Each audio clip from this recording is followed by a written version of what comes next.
Hello दोस्तों, जय माता दी। आज हम आप लोगों के लिए लेकर आए हैं मीराबाई की अनोखे प्रेम की कथा अध्याय 105। आशा करती हूँ आप लोगों को बहुत अच्छी लगेगी और अच्छी लगे तो लाइक शेयर ज़रूर करें, सब्सक्राइब ज़रूर करें, बेल आइकन जरूर दबाएं जिससे आपको अगली कथाएं सबसे पहले आपके पास आ जाएंगे। तो चलिए शुरू करते हैं। मीरा और ललिता ने श्री गिरिराज जी की तलहटी में हुई लीला का दर्शन किए। मीरा ने देखा गिरिराज धारण श्याम सुंदर ने मुस्कुराते हुए जब वर्षा उपरांत सबको आश्वस्त करते हुए घर जाने को कहा तो माधवी की ओर भूल कर भी न देखा। माधवी स्वयं को यूँ उपेक्षित पा तरफ सी उठी। अरे मैया, यह कैसी उल्टी शिक्षा दी तने। यह शिक्षा आज लाज ही मेरी बरनैन हो गई। वो व्याकुल हो पुकार उठी, क्षमा करो ठाकुर, मुझे अबोध से भूल हुई। कृपा करो, मैं ऐसा क्या करूं जिससे आप प्रसन्न हो। अब यह माधुरी छवि मेरी आंखों से दूर न हो। कृपा करो। वह जहाँ थी वहीं अचेत सी गिर पड़ी। अब की बार सरस मीठी वाणी कानों में सुधा सिंचन करने लगी। भूल मान गई है, अतः दर्शन तो नित्य होंगे, पर हमारी अंतरंग लीला में सम्मिलित न हो सकोगी। परिमार्जन पश्चाताप के लिए कलिकाल में जन्म लेकर भक्ति पथ का अनुसरण करने पर शुद्ध होकर ही मुझे प्राप्त कर पाओगी। माधवी अचेत हो गई। उस दिन के पश्चात माधवी का व्यवहार एकाएक परिवर्तित हो गया।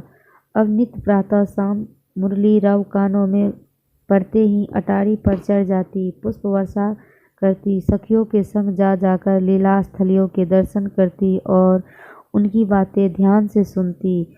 आज कन्हैया ने किसका घड़ा फोड़ा, किसके घर माखन की कमोड़ी फोड़ी, किसकी चोटी खाट से बांधी, किसके बछड़े को खोलकर दूध पिला दिया।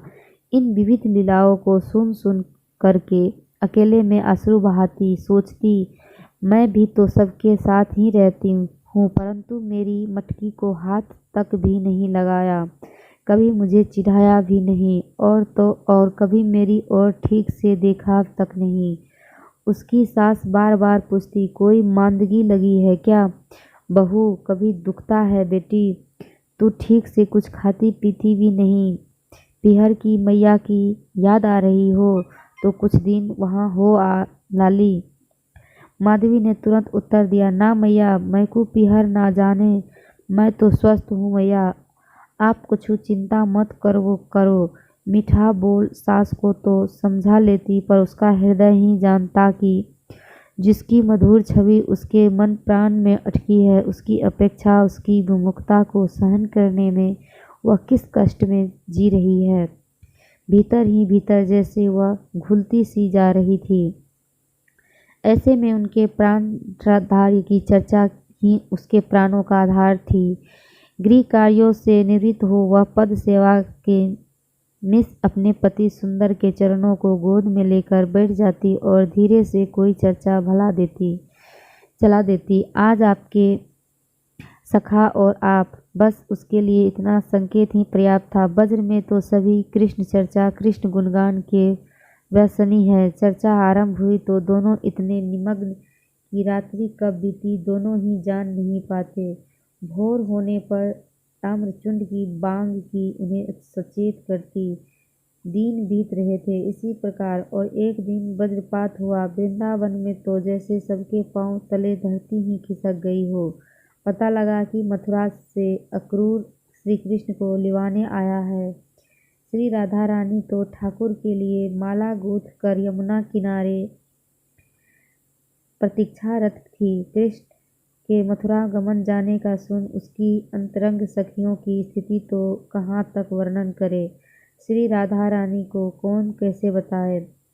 ललिता जी स्वयं को संभाल प्रिय जी को नंद भावन के बाहर राजपथ तक रथ के पास ले आई। वहाँ तो समस्त वज्र ही मानो आंसुओं में डूब रहा था। माधवी भी स्वयं की मर्यादा भूल राजपथ पहुंची। आंसुओं की झड़ी थमती न थी। हाय, जब श्याम सुंदर यहाँ थे तो मैं बैरन लाज के जंजाल में फंसी रही। जब सुध आई तो मेरे हिस्से में अपेक्षा ही आई, और अब मैं कैसे जीवन धारण करूंगी। क्रूर अक्रूर वज्र नंदन वज्र के प्राणधार को ले कर मथुरा ले चला गया और इधर मीरा मूर्छित हो ललिता के चरणों में जा गिरी। इससे आगे हम अध्याय 106 में देंगे। तब तक के लिए धन्यवाद। जय माता दी।